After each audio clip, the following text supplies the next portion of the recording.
हमारी आज की कहानी है बदसूरत बतख की कहानी। गर्मियों के दिन थे।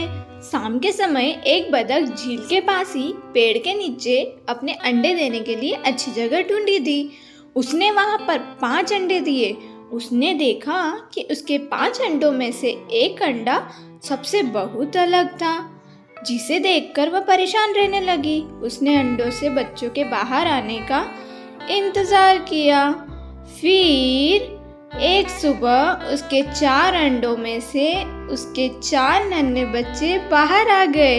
वो सभी बहुत सुंदर और प्यारे थे, लेकिन उसके 5वें अंडे से अभी तक बच्चा बाहर नहीं आया था।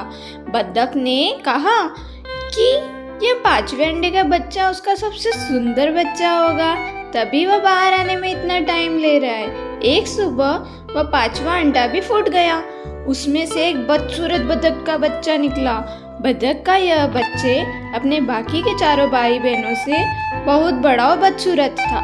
यह देखकर बतख माँ बहुत उदास हो गई। उसे उम्मीद थी कि शायद कुछ दिनों बाद वह बदसूरत बतख भी अपने भाई बहनों की तरह सुंदर हो जाएगा।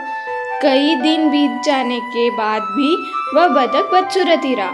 बदसूरत होने की वजह से उसके सारे भाई बहन उसका मजाक भी उड़ाते थे और कोई भी उसके साथ नहीं खेलता था।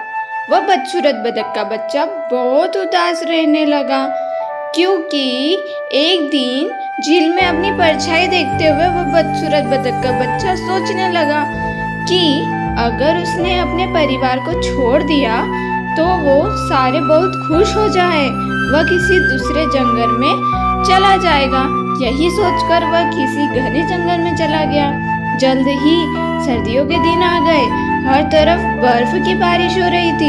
बदसूरत बतख के बच्चे को ठंड लग रही थी।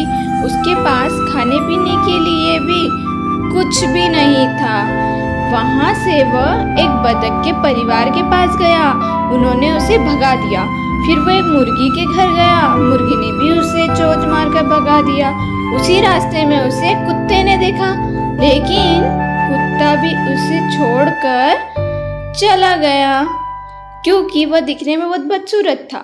बदसूरत बतख उदास मन से सोचने लगा कि वह इतना बदसूरत है कि कुत्ता भी उसे नहीं खाना चाहता है। उदास होकर वह बदसूरत बतख का बच्चा फिर से जंगल जाने लगा। कुछ ही दिनों में बसंत का मौसम आ गया। अब वह बदसूरत बतख भी काफी बड़ा हो गया था। एक दिन वह एक नदी के किनारे टहल रहा था। वहां पर उसने एक सुंदर राजहंसी को देखा, जिससे उसे प्यार हो गया। लेकिन फिर उसे लगा कि वह एक बदसूरत बतख है, इसलिए उसे वह राजहंसी कभी नहीं मिलेगी। शर्म से उसने अपना सिर झुका लिया, क्योंकि जो बदसूरत होता है वो बहुत ही उदास हो जाता है। तभी उसने पानी में अपनी परछाई देखी और वह हैरान हो गया। उसने देखा अब वह बहुत बड़ा हो गया है और एक सुंदर राजहंस में बदल गया है। उसे यह एहसास हो गया कि वह एक हंस है। तभी हंस अपने बाकी के बतख भाई बहनों से काफी अलग था। जल्द ही उस बदसूरत बतख से राजहंस बने उस हंस ने हंसनी से शादी कर ली और दोनों खुशी खुशी रहने लगे। बदसूरत बतख की कहानी से हमें यह सीख मिलती है कि सही समय आने पर हर कोई अपनी सही पहचान कर सकता है, तभी वह अपने गुणों को पहचान कर अपने दुखों को दूर कर सकता है। Think positive and do good. Please like, subscribe and share my channel.